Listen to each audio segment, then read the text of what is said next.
صلی اللہ علی محمد صلی اللہ علیہ وسلم. اللہم صل علی محمد النبی الأمی وعلی آلہ وسلم تسلیما. اعوذ باللہ السمیع العلیم من الشیطان الرجیم. بسم اللہ الرحمن الرحیم. والصلاة والسلام علی رسولہ الکریم. بخاری شریف باب الصلاۃ، اور اس میں نئے باب جب شروع کر رہے ہیں یہ ہیں کتاب و مواقیت الصلاۃ کے نمازوں کے اوقات کی کتاب، یعنی جتنے ابواب اس میں ہم پڑھیں گے یہ اوقات نماز کے بارے میں ہوں گے. اس باب میں کل 41 ابواب ہیں اور 79 احادیث ہیں، 79 احادیث اس کے اندر ہیں جو ہم پڑھیں گے انشاءاللہ. تو اللہ تعالیٰ کا قول بھی اس میں نقل کرتے ہیں امام بخاری رحمۃ اللہ علیہ، اور باب کا عنوان رکھا ہے انہوں نے مواقیت الصلاۃ و فضلها، کہ نمازوں کے اوقات اور ان کی فضیلت کا بیان. وقول عز وجل، اور اللہ عز وجل کا قول ہے بسم اللہ الرحمن الرحیم، ان الصلاۃ کانت علی المؤمنین کتابا موقوتا، کہ بے شک اہل ایمان پر نمازیں وقت کی پابندی کے ساتھ فرض کی گئی ہیں، یا نماز وقت کی پابندی کے ساتھ فرض کی گئی ہے. اور وقتہ علیہم، یہ امام بخاری نے اپنا قول لکھا ہے کہ اللہ تعالیٰ نے مسلمانوں کے لیے اس کا وقت مقرر کر دیا ہے. تو مواقیت جو ہے یہ میقات کی جمع ہے، اور میقات کے معنی ہوتے ہیں وہ نشانیاں جن کے ذریعے ہم یہ معلوم کر سکیں کہ اب ظہر کا وقت ہے یا عصر کا وقت ہے یا مغرب عشاء یا فجر، کسی بھی نماز کا وقت کیا ہے. اللہ تعالیٰ نے اس کے لیے کیا نشانیاں مقرر کی ہیں اور کس طرح سے ہمیں معلوم ہو کہ نمازوں کے اوقات کیا ہیں. تو یہ پورا باب جو ہے یہ ساری حدیث اسی کے بارے میں ہوں گی، اور مختلف نمازوں کی اوقات کی تشریح مختلف انداز سے کی گئی ہے. اور مواقیت الصلاۃ و فضلها، کہ نماز کے اوقات کے بارے میں بھی ہے اور نماز کی فضیلت کے بارے میں بھی ہے کہ نماز کی فضیلت کتنی ہے، اس کا اجر اور ثواب. تو آیت جو امام بخاری لائے ہیں کہ بے شک مومنوں پر نماز وقت مقررہ پر فرض ہے. نماز تو فرض ہے، لیکن کیسا فرض ہے کہ جس کے ساتھ وقت طے ہے، ایسا فرض ہے جو ایک مخصوص وقت میں ادا کیا جاتا ہے. اس مخصوص وقت سے پہلے بھی نہیں پڑھی جا سکتی نماز، اور اس مخصوص وقت کے گزرنے کے بعد بھی ادا نہیں ہوتی. وہ اگر ہوگی تو وہ قضا ہوگی. تو اس ادا کے لیے ایک خاص وقت معین ہے، جیسے ہم سمجھتے ہیں، ہمیں اس چیز کا معلوم ہے کہ فجر کا وقت کون سا ہے، اور فجر اگر سورج نکل آئے گا تو فجر کا وقت ختم ہو جائے گا. اسی طرح دیگر نمازوں کے بھی اوقات ہیں. تو اس میں جو حدیث ہے 499، اور یہ حدیث حضرت ابن شہاب سے اس کی روایت ہے، عن ابن شہاب ان عمر بن عبدالعزیز اخر صلاۃ یوما، کہ عمر بن عبدالعزیز رحمۃ اللہ علیہ نے ایک دن نماز جو تھی اس میں تاخیر کر دی. فدخل علیہ عروہ بن زبیر فاخبرہ، تو حضرت عروہ بن زبیر ان کی طرف گئے، داخل ہوئے، اور انہوں نے ان سے کہا کہ ان المغیرہ بن شعبہ اخر صلاۃ یوما، کہ مغیرہ بن شعبہ نے ایک دن نماز میں تاخیر کر دی تھی، وہو بالعراق، اور عراق کے اندر تھے. فدخل علیہ ابو مسعود الانصاری، فقال ابو مسعود انصاری ان کے پاس گئے اور انہوں نے فرمایا ما ھذا یا مغیرہ، کہ اے مغیرہ یہ کیا ہے، الیس قد علمت، کیا آپ کو معلوم نہیں ہے، ان جبریل صلی اللہ علیہ وسلم نزل فصلی، کہ جبریل نبی کریم صلی اللہ علیہ وسلم کے پاس آئے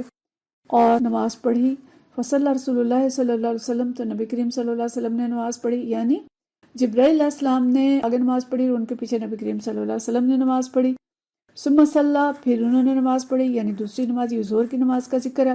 فصلی رسول اللہ صلی اللہ علیہ وسلم، تو رسول اللہ صلی اللہ علیہ وسلم نے ان کے پیچھے نماز پڑھی. ثم صلی، فصلی رسول اللہ صلی اللہ علیہ وسلم، ثم صلی، پھر پڑھی، فصلی رسول اللہ صلی اللہ علیہ وسلم، ثم صلی، صلی رسول اللہ صلی اللہ علیہ وسلم. یہ 5 نمازوں کا ذکر انہوں نے الگ الگ کیا، 5 دفعہ انہوں نے بولا ہے کہ فصلی، ثم صلی، فصلی رسول اللہ صلی اللہ علیہ وسلم، کہ ہر نماز کا وہ الگ الگ ذکر کرتے ہیں کہ فجر کے وقت آئے، پھر ظہر کے وقت آئے، پھر عصر، پھر مغرب اور پھر عشاء کے وقت آئے. اور انہوں نے نمازیں پڑھی اور نبی کریم صلی اللہ علیہ وسلم نے ان کے پیچھے نماز پڑھی. ثم قال، پھر جبرائیل علیہ السلام نے فرمایا بہذا امرت، کہ مجھے ایسا ہی حکم دیا گیا ہے. فقال عمر، حضرت عمر بن عبدالعزیز جو تھے انہوں نے حضرت عروہ سے کہا، فقال عمر العروہ، عروہ سے کہا لما تحدث، آپ کو معلوم ہے کہ آپ کیا کہہ رہے ہیں، یعنی جو حدیث آپ بیان کر رہے ہیں کیا آپ کو یقین ہے کہ یہ حدیث ایسے ہی ہے. یعنی انہوں نے اس کی کچھ تصدیق چاہی اور اس پر انہوں نے تھوڑا زور دیا کہ غور کریں کہ آپ کیا کہہ رہے ہیں. فقال عمر لعروة علم ما تحدث، آپ کو معلوم ہے کہ آپ کیا کہہ رہے ہیں؟ او ان جبریل ہوا قام لرسول اللہ صلی اللہ علیہ وسلم وقت صلاۃ، کہ کیا کہ جبریل تھے جنہوں نے نبی کریم صلی اللہ علیہ وسلم کے لیے جو نمازوں کے اوقات تھے وہ طے کیے تھے؟ قال عروہ، تو عروہ نے فرمایا کذالک کان بشیر بن مسعود یحدث عن ابیہ، اسی طرح بشیر بن مسعود اپنے والد سے بیان کرتے ہیں۔ قال عروہ، اور عروہ فرماتے ہیں وَلَقَدْ حَدَّثَتْنِي عائشہ، تو اور مجھے اسی طرح سے عائشہ رضی اللہ تعالیٰ عنہا نے بیان کیا ہے ان رسول اللہ صلی اللہ علیہ وسلم کان یصلی العصر، کہ نبی کریم صلی اللہ علیہ وسلم عصر کی نماز پڑھا کرتے تھے، وَالشَّمْسُ فِي حُجْرَتِهَا قَبْلَ أَن تَصْخَرَ، اور جو دھوپ ہے وہ ان کے حجرے کے اندر ہوتی تھی اس سے پہلے کہ وہ اوپر چڑھے۔ یعنی عصر کی نماز کا خاص طور پر انہوں نے ذکر کیا کیونکہ وہ عصر کی نماز تھی جو حضرت عمر بن عبدالعزیز نے اس دن تاخیر سے پڑھی تھی، تو انہوں نے عصر کی وضاحت کی کہ نبی کریم صلی اللہ علیہ وسلم جو ہے عصر کی نماز ایسے وقت میں پڑھتے تھے کہ دھوپ ان کے حجرے میں ہوتی تھی اور ابھی اوپر نہ چڑھی ہوتی تھی، مطلب یہ کہ ابھی سورج بہت نیچے نہیں گیا ہوتا تھا، دھوپ ابھی غائب نہیں ہوتی تھی، دھوپ موجود ہوتی تھی جبکہ نبی کریم صلی اللہ علیہ وسلم نے عصر کی نماز پڑھی۔ تو یہ حدیث جو ہے طویل حدیث ہے، اور یہ یہاں پہ اس کا ایک حصہ ہے، جبکہ مکمل حدیث اس طرح سے ہے کہ جبرائیل علیہ السلام ایک دن تشریف لائے اور انہوں نے پانچوں نمازیں جو ہیں وہ اول وقت میں پڑھیں، یعنی جیسے ہی اذان ہوتی ہے نماز کا وقت ہوتا ہے تو اس وقت ایک دن ساری نمازیں نبی کریم صلی اللہ علیہ وسلم کو پڑھائیں۔ دوسرے دن وہ آخر وقت میں تشریف لائے جبکہ ایک نماز کا وقت ختم ہونے والا ہوتا ہے، اور اس وقت آ کے ہر نماز کے آخر وقت میں آئے اور ساری نمازیں پڑھائیں، اور پھر نبی کریم صلی اللہ علیہ وسلم سے یہ فرمایا کہ یہ نمازوں کے اوقات ہیں، یعنی نماز کا وقت یہاں سے شروع ہوتا ہے، جہاں ایک دن پہلے نماز پڑھائی تھی وہاں سے نماز کا وقت شروع ہوتا ہے، اور جہاں دوسرے دن پڑھائی ہے وہاں پہ نماز کا وقت ختم ہوتا ہے۔ تو یہ پوری یعنی ایک پورا وقت ہے ایک نماز کا، اس میں کسی وقت بھی پڑھ لی جائے تو وہ ٹھیک ہے۔ اس کے بعد پھر یہ فرقے تو ہمارے ہاں بنے کہ کوئی بالکل اول میں پڑھتا ہے، کوئی درمیان میں پڑھتا ہے، کوئی آخر میں پڑھتا ہے، اور اصل میں یہ سہولت ہے اللہ کی طرف سے کہ جو نمازوں کے اوقات کا جو ڈیوریشن تھی یا ان کا جو اندازہ تھا کہ اتنا اس نماز کا اتنا وقت ہے وہ جبرائیل علیہ السلام نے بتا دیا۔ اچھا، اب اس حدیث کے اندر جو آتا ہے کہ حضرت عمر بن عبدالعزیز نے نماز میں کسی حد تک تاخیر کر دی، تو یہ ان کا وہ دور ہے جب آپ مدینہ منورہ میں گورنر تھے اور بنی امیہ سے تھے ظاہر ہے، اور اس میں علماء نے یہ بات کہی ہے کہ عام طور پر بنو امیہ جو تھے یہ نمازوں میں تاخیر کیا کرتے تھے، سستی کرتے تھے، وقت مقررہ پر نماز نہیں پڑھتے تھے، یہاں تک بھی آتا ہے کہ وہ عصر کو بعض وقت بالکل سورج غروب ہونے کے قریب لے جاتے تھے، اور یہاں تک کہ مکروہ وقت داخل ہو جاتا تھا، اتنی لیٹ کر دیتے تھے نماز۔ تو حضرت عمر بن عبدالعزیز نے بھی ایک دن نماز میں کچھ تاخیر کر دی، تو حضرت عروہ بن زبیر رضی اللہ تعالیٰ عنہ وہیں تھے، اور اس وقت ظاہر صحابہ کرام رضی اللہ عنہم اجمعین تھے، اور وہ کسی بھی غلطی کو برداشت نہیں کرتے تھے اور اس کی طرف بر وقت اشارہ کر دیتے تھے، اور خاص طور پہ ہمیں یہ معلوم ہونا چاہیے کہ کسی حکمران کی سستی یا کوتاہی یا اس کی غلطی یا اس کی اچھائیاں، ہر چیز جو ہوتی ہے وہ عام کے اوپر اثر انداز ہو رہی ہوتی ہے۔ تو چونکہ اس وقت مدینہ کے حاکم تھے تو انہیں اس چیز پہ متوجہ کیا گیا کہ آپ نے نماز میں تاخیر کی ہے، اور اس کے لیے پوری وہ یہ حدیث بھی انہوں نے سنائی، اور اس حدیث کا دوسرا جو اس کی روایت تھی جو ایک اور ترک سے آئی تھی وہ بھی انہوں نے بتائی کہ حضرت بشیر ابن مسعود بھی یہ بات بتاتے ہیں، اور حضرت عائشہ رضی اللہ تعالیٰ عنہ بھی اس طرح سے فرماتے ہیں۔ نمازوں کے اوقات جو ہیں وہ خود اللہ تعالیٰ نے طے کیے، اور اس کے لیے جبرائیل علیہ السلام کو بھیجا، اور باقاعدہ طور پہ جبرائیل علیہ السلام نے آ کے نماز پڑھی، اور نبی کریم صلی اللہ علیہ وسلم نے ان کے پیچھے پڑھی، اور یہ بھی آ رہا ہے کئی جگہوں پہ کہ باقی صحابہ کرام بھی پیچھے تھے، اور نمازوں کے فرض نمازوں کے اوقات تھے، اور اس دن جماعت اس طرح ہوئی ہے کہ جبرائیل علیہ السلام آگے تھے، پیچھے نبی کریم صلی اللہ علیہ وسلم تھے، اور ان کے پیچھے تمام صحابہ کرام تھے، اور پانچوں نمازیں 2 دن جو ہیں وہ اسی طرح پڑھائی گئیں۔ تو اس سے ہمیں پتہ چلتا ہے کہ دین صرف کتابی صورت میں نازل نہیں ہوا،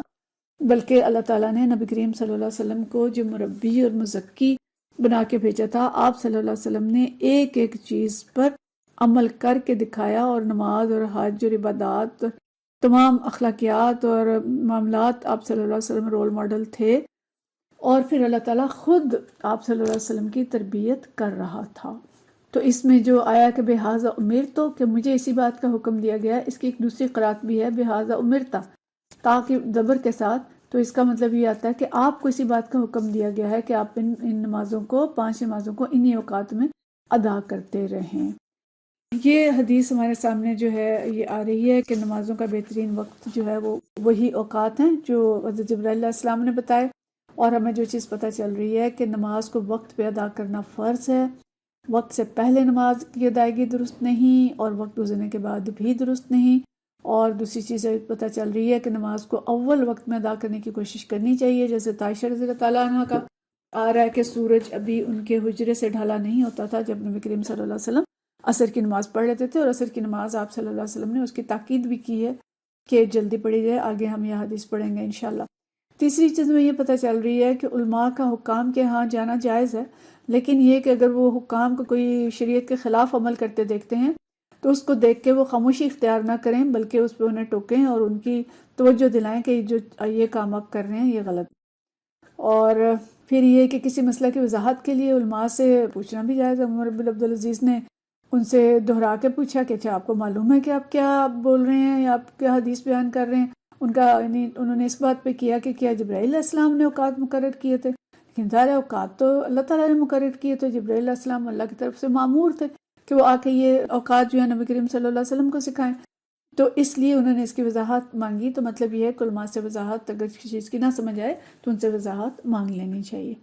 اور پھر عروہ رضی اللہ تعالیٰ عنہ کی بات سے ہمیں یہ بھی پتہ چل رہا ہے کہ اگر وہ قبول نہیں کر رہے ایک حدیث کو، یا ان کے اندر تھوڑا سا ان کے اندر ریزسٹنس پیدا ہو رہی ہے یا تھوڑا اس کو تسلی نہیں ان کی ہو رہی، تو ان کی تسلی کے لیے انہوں نے اس کی دوسری سند جو ہے وہ بھی بیان کر دی کہ یہ سند بھی موجود ہے اس حدیث کی تسلی کے لیے۔ تو مطلب یہ مختلف ہمیں احکام جو ہیں اس حدیث سے نکلتے ہیں، لیکن خاص مقصد کیا ہے کہ نماز کے اوقات مقرر ہیں اور ان اوقات کی ہمیں پابندی کرنی چاہیے۔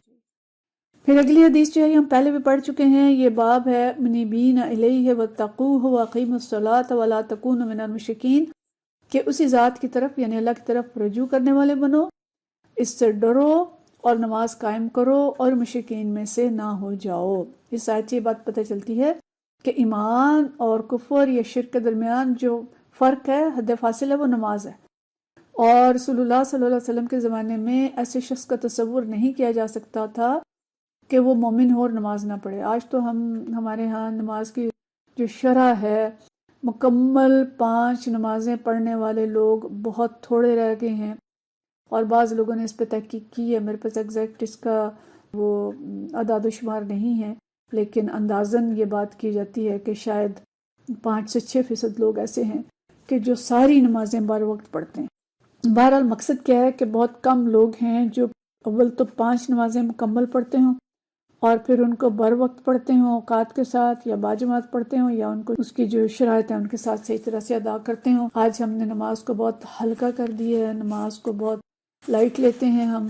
اور اس کی وجہ یہ ہے کہ جب نماز ضائع ہوتی ہے پھر اس کا نتیجہ یہ ہے کہ پھر سب کچھ ضائع ہو جاتا ہے، پھر امانتیں بھی ضائع ہو جاتی ہیں، فرائض بھی ضائع ہو جاتے ہیں، اور جو ہم اس وقت مسلمانوں کی زندگی میں دیکھ رہے ہیں، پھر فحشاء بھی آ جاتی ہیں، منکرات بھی آ جاتے ہیں، برائیاں بھی آ جاتی ہیں، بے حیائی بھی پھیل جاتی ہے۔ تو یہ سب کچھ اس وقت کے مسلم معاشرے میں ہو رہا ہے۔ تو اللہ کا حکم یہ ہے کہ اس کی طرف رجوع کرنے والے بن جاؤ،